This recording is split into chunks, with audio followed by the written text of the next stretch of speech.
मेरी सांसों में समाया भी बहुत लगता है, मेरी सांसों में समाया भी बहुत लगता है, और वही शख्स पराया भी बहुत लगता है।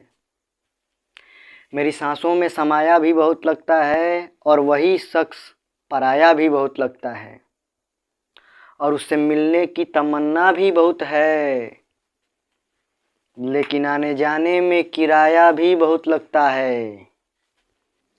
जय हिंद दोस्तों, स्वागत है आप सभी लोगों का आपके अपने यूट्यूब चैनल STM क्लासेस में।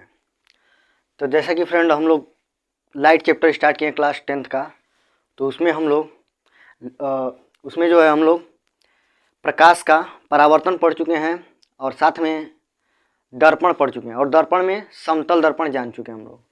क्योंकि दर्पण दो प्रकार का होता है, और दर्पण में समतल दर्पण पढ़ चुके हैं और दूसरा होता है गोलीय दर्पण। तो आज जानेंगे हम लोग गोलीय दर्पण कि गोलीय दर्पण क्या होता है।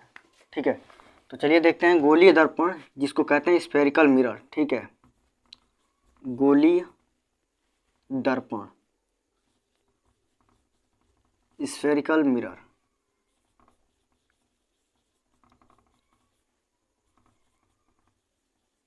क्या होता है गोलीय दर्पण? ठीक है, गोलीय दर्पण देखिए कि समतल दर्पण, जैसे कि किसी एक समतल कांच के प्लेट का एक हिस्सा लिया गया था, इसी तरीके से यहाँ पे गोलीय दर्पण किसी गोली खोखले गोली कांच का एक हिस्सा लिया जाएगा। ठीक है, तो गोलीय दर्पण क्या होता है? किसी कांच के, ठीक है, किसी पारदर्शी कांच के खोखली गोले का काटा गया वह भाग जिसके एक तल पर लाल ऑक्साइड, सिल्वर ब्रोमाइड या पारे का पेंट कर देते हैं, और दूसरा तल परावर्तक तल होता है, उसे कहते हैं गोलीय दर्पण। तो इस प्रकार से बनने वाली युक्ति गोलीय दर्पण कहलाती है। ठीक है, तो चलिए समझते हैं गोलीय दर्पण। गोलीय दर्पण क्या होगा कि खोखला गोला होगा, कांच का खोखला गोला, ठीक है, जिसके एक हिस्से को हम काटकर अपना दर्पण में यूज करेंगे। जैसे कि ये हमारा खोखला कांच का गोला है, पारदर्शी है, और यदि हम यहाँ से काट लें इतना हिस्सा, ठीक है, इतना हिस्सा इधर का काट लेते हैं, बाकी हमारे काम का नहीं है, तो इसको डॉटेड कर दे रहे हैं। ठीक है, समझने के लिए।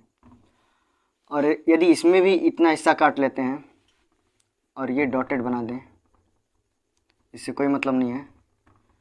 ठीक, तो और क्या करना है, एक साइड पे इसके पेंट कर देना है, लाल ऑक्साइड, सिल्वर ब्रोमाइड या पारे का। तो अच्छा, एक चीज़ और है कि पेंट हमेशा दाहिने साइड से करना है। जो कलर करना है, पेंट करना है, वो हमेशा दाहिने साइड से करना है। तो दाहिने साइड ये वाला हिस्सा, इधर से हमें पेंट कर देना है इसको। ये लाल ऑक्साइड, सिल्वर ब्रोमाइड का या पारे का पेंट हो जाएगा, तो दाहिने साइड। इसमें इस साइड में, आउटर साइड में पेंट कर दिए, और इसमें इनर साइड में हो गया, क्योंकि दाहिने साइड करना है। तो ये हिस्सा हमारा इस तरीके से बनेगा, ये, और इसमें ये इस तरीके से बन जाएगा कुछ, ये हो जाएगा। तो ये अब दो तरीके के दर्पण बन जाते हैं। गोलीय दर्पण में दो तरीके का होता है। गोलीय दर्पण क्या होता है?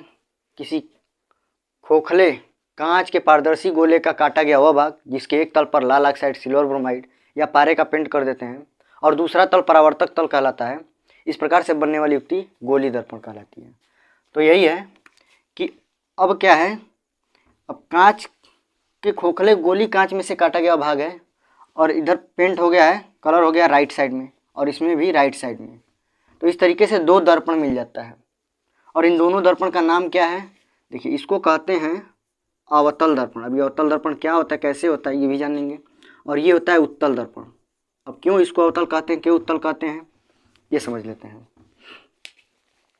ये अवतल दर्पण है। ठीक है, अवतल दर्पण वो दर्पण होता है जिसका परावर्तक तल, देखिए परावर्तक तल कौन सा है, इधर वाला हिस्सा परावर्तक तल कहलाएगा, क्योंकि पेंट इधर कर दिए हैं दाहिने साइड। तो ये परावर्तक तल, ठीक है, ये परावर्तक तल है। इसमें भी इधर वाला परावर्तक तल है, ये परावर्तक तल हो जाता है लेफ्ट साइड वाला। और इधर वाला क्या है?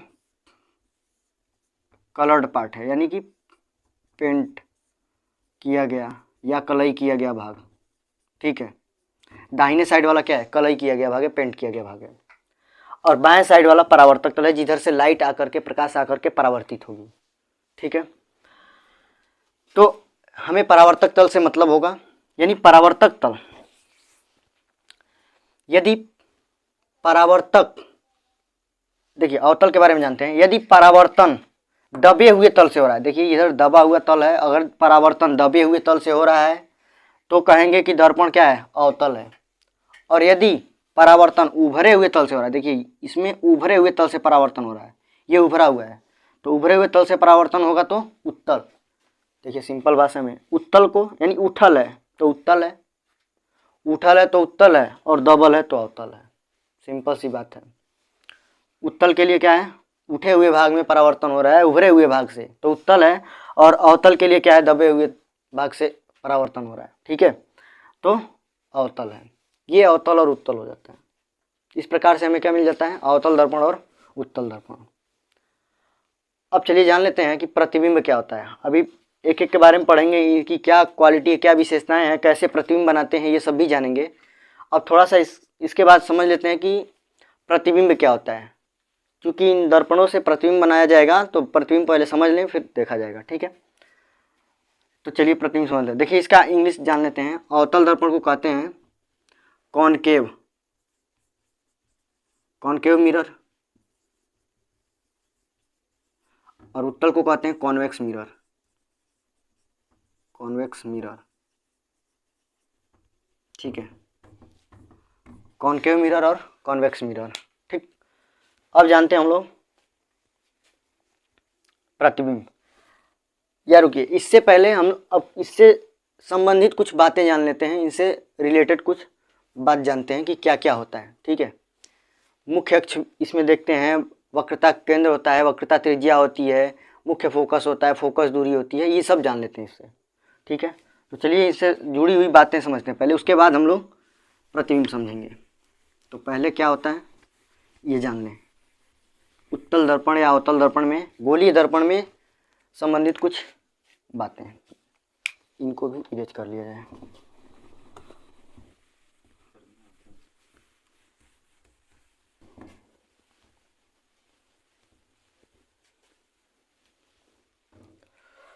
तो अब जानेंगे कि गोलीय दर्पण से संबंधित कुछ परिभाषाएं क्या क्या होती हैं, पहले उसको समझ लेते हैं। ठीक है, फिर प्रतिबिंब समझेंगे।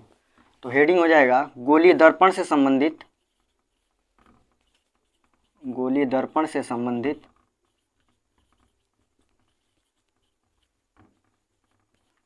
कुछ परिभाषाएं, गोलीय दर्पण से संबंधित कुछ परिभाषाएं। ठीक है, तो गोलीय दर्पण से संबंधित क्या क्या परिभाषाएं हैं वो समझते हैं। पहले तो एक हम दर्पण बना लेते हैं, गोलीय दर्पण। ठीक है,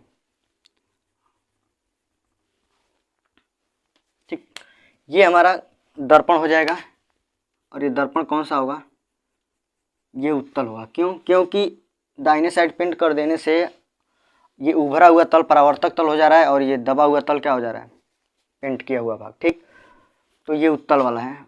एक ही डायग्राम से समझ लेंगे हम सब चीज़। ठीक है, या बना लेते हैं दूसरा भी। चलिए,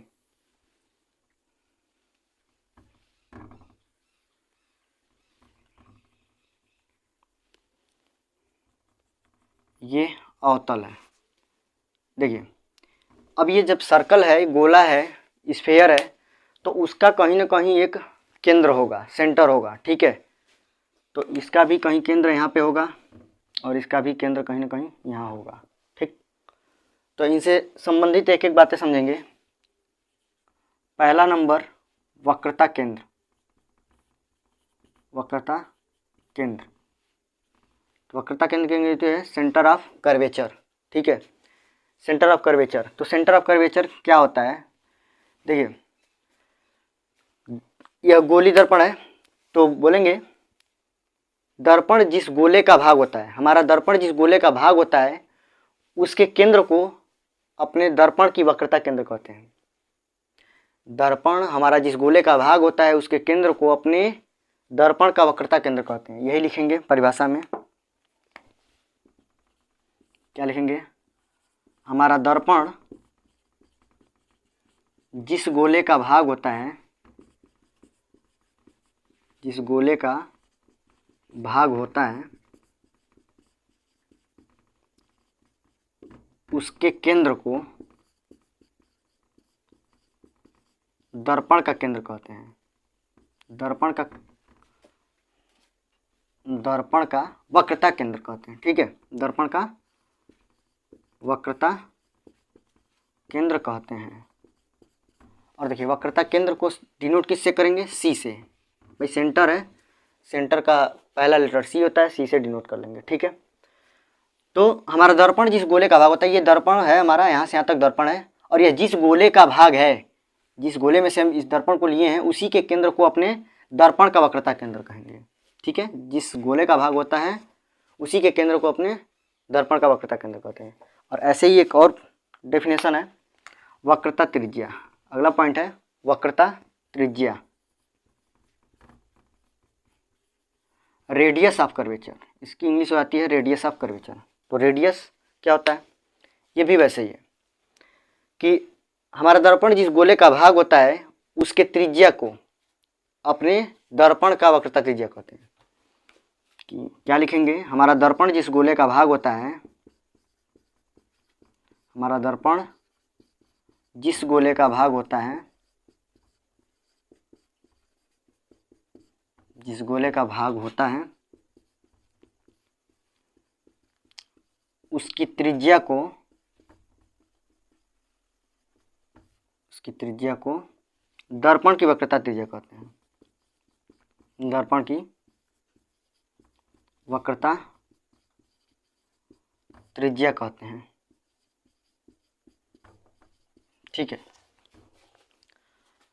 अब जिस गोले में से हम अपना दर्पण बनाए हुए हैं तो उसी के त्रिज्या को, मतलब यहाँ इस गोले का जो भी त्रिज्या बन रहा होगा, ठीक है, इसी के त्रिज्या को अपने दर्पण का वक्रता त्रिज्या कहते हैं। ठीक है, रेडियस ऑफ कर्वेचर।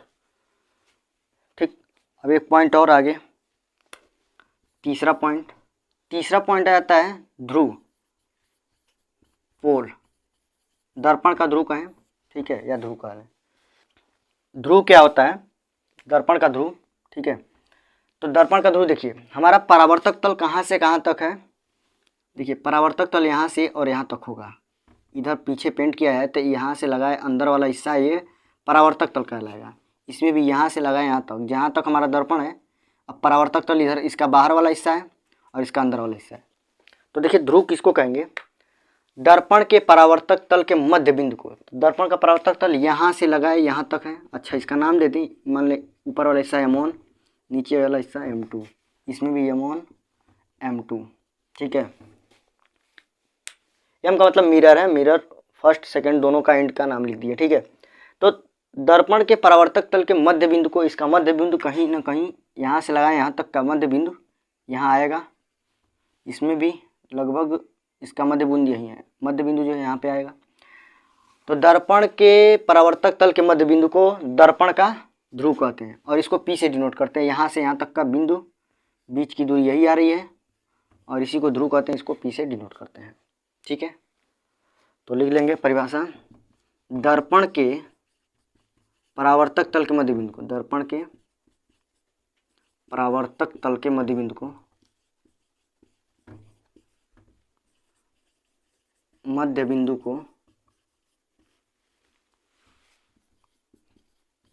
दर्पण का ध्रुव कहते हैं। ध्रुव कहते हैं और इसे किससे डिनोट करते हैं? P से। इसे P से प्रदर्शित करते हैं। ठीक है, इसे कैपिटल P से प्रदर्शित करते हैं।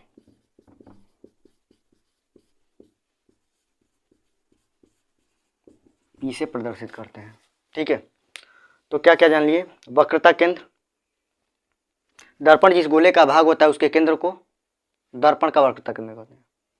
वक्रता त्रिज्या, हमारा दर्पण जिस गोले का भाग होता है उसकी त्रिज्या को दर्पण की वक्रता त्रिज्या कहते हैं। ठीक है, ध्रुव क्या होता है? परावर्तक तल के मध्य बिंदु को, ये परावर्तक तल है, इसके मध्य बिंदु को ही, ये परावर्तक तल इसके मध्य बिंदु को ही दर्पण का ध्रुव कहते हैं, पोल कहते हैं। ठीक है, अब इसको डिनोट किससे करते हैं, प्रदर्शित किससे करते हैं? कैपिटल P से। ठीक है, यहाँ तक समझ में आ गया। चलिए इसके आगे और समझते हैं। इसके आगे है मुख्य अक्ष। मुख्य अक्ष क्या होता है? ठीक है, मुख्य अक्ष। नेक्स्ट है मुख्य अक्ष, प्रिंसिपल एक्सिस होता है इसका इंग्लिश। ठीक है, प्रिंसिपल एक्सिस। तो मुख्य अक्ष क्या होता है कि दर्पण के ध्रुव तथा वक्रता केंद्र को मिलाने वाली रेखा। ध्यान से समझिए, दर्पण के ध्रुव ये P और दर्पण का वक्रता केंद्र C, दर्पण के ध्रुव तथा वक्रता केंद्र को मिलाने वाली जो रेखा बनेगी, ठीक है, वही दर्पण की मुख्य अक्ष कहलाती है। ये जो है दर्पण की मुख्य अक्ष कहलाती है। दर्पण के ध्रुव, ठीक है, P यहाँ पे, और दर्पण के केंद्र, दर्पण के ध्रुव तथा वक्रता केंद्र को मिलाने वाली रेखा को मुख्य अक्ष कहते हैं। इसको क्या कहते हैं? मुख्य अक्ष। इसका ही नाम है मुख्य अक्ष, इसको कहते हैं मुख्य अक्ष। यानी जब भी हम दर्पण बनाया करेंगे तो ये देखिए अवतल दर्पण हुआ करेगा, इसका ध्रुव यहाँ होगा P और यहाँ पे इसका कहीं सेंटर बनेगा C, तो इनको मिला देंगे तो ये हमारा मुख्य अक्ष होगा। और ये उत्तल में ऐसे ही, उत्तल में यहाँ इसका ये ध्रुव है P और यदि इसका सेंटर कहीं यहाँ पे होगा वक्रता केंद्र, तो इसको मिला देंगे तो ये क्या हो जाएगा? हमारा मुख्य अक्ष। यही मुख्य अक्ष है। ठीक है, ठीक है, तो ये मुख्य अक्ष हो जाता है। तो जानिए मुख्य अक्ष क्या होता है कि लिख लेते हैं इसका परिभाषा कि दर्पण के ध्रुव तथा वक्रता केंद्र को मिलाने वाली रेखा, वक्रता केंद्र को मिलाने वाली रेखा को दर्पण की मुख्य अक्ष कहते हैं। दर्पण की मुख्य अक्ष कहते हैं। ठीक है, आ गया समझ में? आसान है। देखिए, दर्पण का ध्रुव समझ लिए हैं, दर्पण का वक्रता केंद्र समझे हुए हैं। तो दर्पण के ध्रुव P और उसके वक्रता केंद्र C को मिलाने वाली जो रेखा होगी यही हमारी क्या कहलाएगी? दर्पण की मुख्य अक्ष कहलाएगी। वही परिभाषा लिखा है, दर्पण के ध्रुव तथा वक्रता केंद्र को मिलाने वाली रेखा को दर्पण की मुख्य अक्ष कहते हैं। ठीक है, प्रिंसिपल एक्सिस कहते हैं। ठीक, अब आगे समझिए, अब दर्पण की मुख्य फोकस और फोकस दूरी क्या होता है? ठीक है, दर्पण की मुख्य फोकस और फोकस दूरी।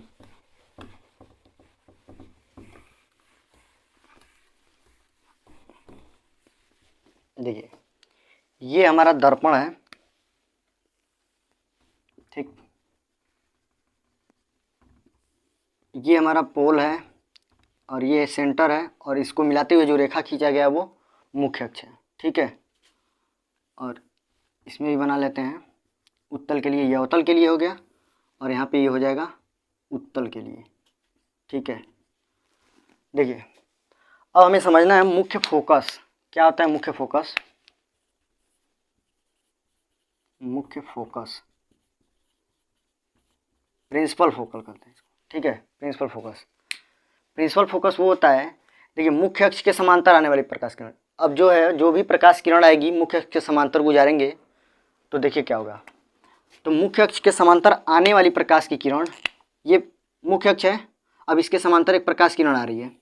ठीक है, तो मुख्य अक्ष के समांतर आने वाली प्रकाश की किरण इस दर्पण से परावर्तित होगी और परावर्तित होकर देखिए मुख्य अक्ष के जिस बिंदु से जाएगी, ये मुख्य अक्ष के जिस बिंदु से जा रही है यही कहलाती है हमारी मुख्य फोकस।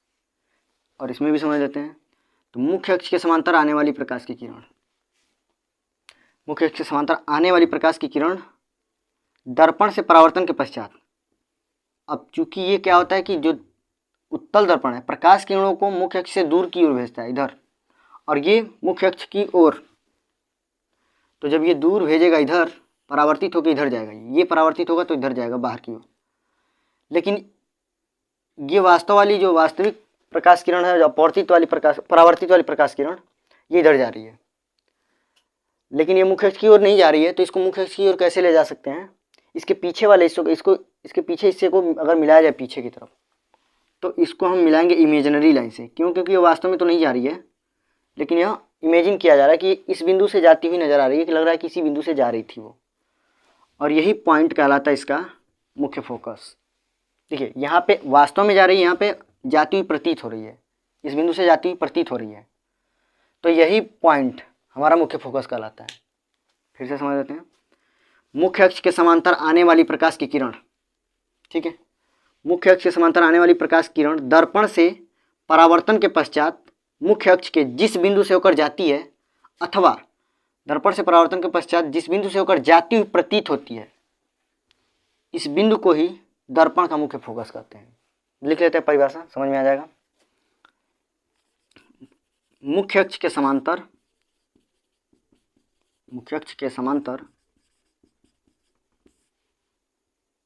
आने वाली प्रकाश की किरण, मुख्य अक्ष के समांतर आने वाली प्रकाश की किरण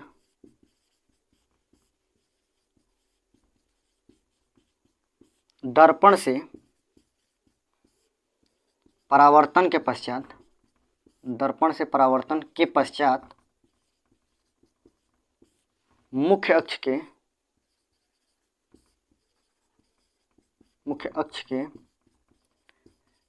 जिस बिंदु से होकर जाती है, इस बिंदु से होकर जाती है, या जिस बिंदु से होकर जाती हुई प्रतीत होती है, या मुख्य अक्ष के जिस बिंदु से होकर जाती है अथवा जाती हुई प्रतीत होती है, अथवा जाती हुई प्रतीत होती है,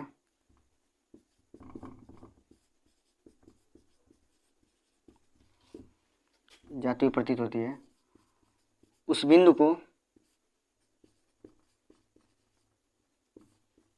दर्पण का मुख्य फोकस कहते हैं। उस बिंदु को दर्पण की मुख्य फोकस कहते हैं,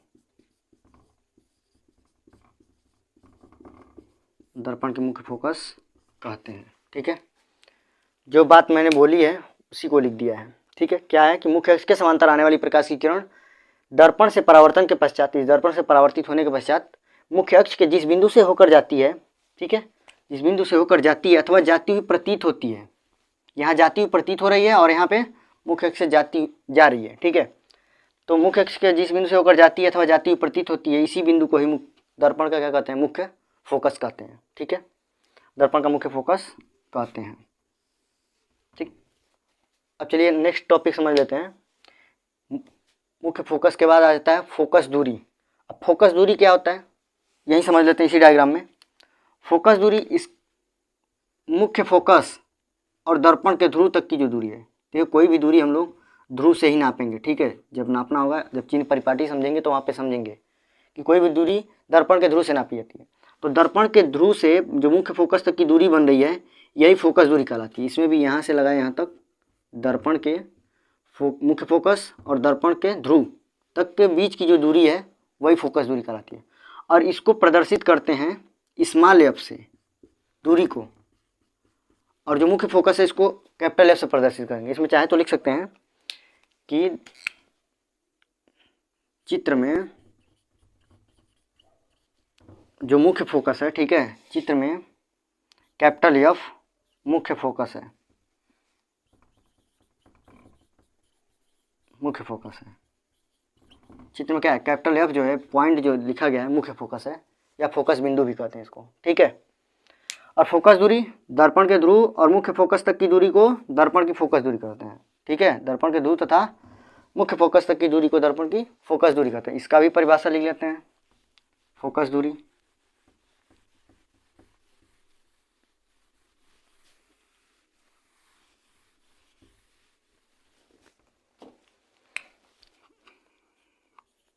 क्या है, फोकस दूरी। ठीक है, इसको फोकल लेंथ कहते हैं। तो दर्पण के ध्रुव तथा मुख्य फोकस तक की दूरी को दर्पण के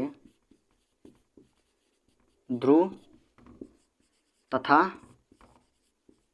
मुख्य फोकस तक की दूरी को, मुख्य फोकस तक की दूरी को दर्पण की फोकस दूरी कहते हैं, दर्पण की फोकस दूरी कहते हैं। और डिनोट किससे करते हैं इसको? स्मॉल एफ से, ठीक है। लिखेंगे इसे स्मॉल एफ से प्रदर्शित करते हैं, ठीक है, इसे स्मॉल एफ से प्रदर्शित करते हैं। तो क्या जान लिए हम लोग? मुख्य फोकस समझ लिए, ठीक है, और फोकस दूरी समझ लिए। अब एक टॉपिक और है, दर्पण का द्वारक, ठीक है, दर्पण का द्वारक समझ लेते हैं। दर्पण का द्वारक क्या चीज़ होता है? अपर्चर बोलते हैं इसको इंग्लिश में, ठीक है, दर्पण का द्वारक।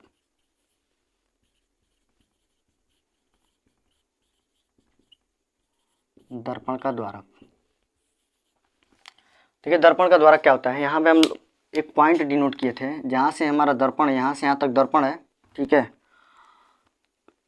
इसका नाम लिखे हम लोग M1 M2। ये सिरा M1, ये सिरा M2 है। इसमें भी यदि ये सिरा M1 है और ये सिरा M2 है, तो देखिए समझाने के लिए समझते हैं कि ये किसी एक, मान लेते हैं ये गोली है, ये गोली गोल पूरा होगा तो इतना हिस्सा हमारा एक दर्पण है। तो यदि ये दर्पण है तो एक उभरा तल है, दबा हुआ तल है, ठीक है। तो एक तरीके से देखा जाए तो ये अवतल है, और ये सिरा हम ले लेते हैं M1 और M2 है। तो जो दर्पण का द्वारक है वो कहाँ से कहाँ तक हुआ और किसको कहते हैं दर्पण का द्वारक? तो दर्पण के परावर्तक तल के व्यास को दर्पण का द्वारक कहते हैं। तो व्यास क्या है? परावर्तक तल ये हिस्सा बन रहा है अंदर वाला ये, और इसका जो व्यास बनेगा, ठीक है, ये वाला हिस्सा बता देते हैं। यहाँ से ये जो हिस्सा बन रहा है ये व्यास बनता है, दर्पण का व्यास ये वाला, ठीक है। तो M1 से लगाए M2 तक ये व्यास बन रहा है एक, इसी को ही कहते हैं दर्पण का द्वारक। दर्पण के परावर्तक तल के व्यास को दर्पण का द्वारक कहते हैं। दर्पण के परावर्तक तल के व्यास को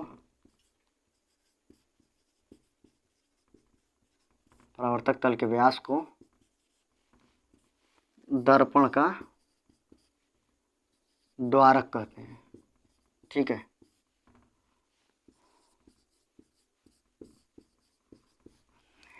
ये जो जितना हमारा दर्पण बन रहा है ना, तो दर्पण का यहाँ पे ये हिस्सा देखा जाए, जितना ये सर्कल पूरा हो रहा होगा आगे का हिस्सा, ठीक है, यहाँ पे जो व्यास बन रहा है इसी व्यास को अपने दर्पण का द्वारक कहते हैं, ठीक है। ये था गोली दर्पण से संबंधित कुछ परिभाषा है, ये थी 6-7 पॉइंट थे, ठीक है, 7 पॉइंट है। तो ये है दर्पण से संबंधित कुछ परिभाषाएं। आई थिंक समझ में आया होगा आप लोगों को। जो भी दिक्कत हो, ठीक है, अगर नहीं समझ में आया हो तो आप लोग कमेंट कीजिए, ताकि इसका हम सलूशन आप लोगों को बता सके, अच्छे से बता सके। तो ठीक है, जय हिंद।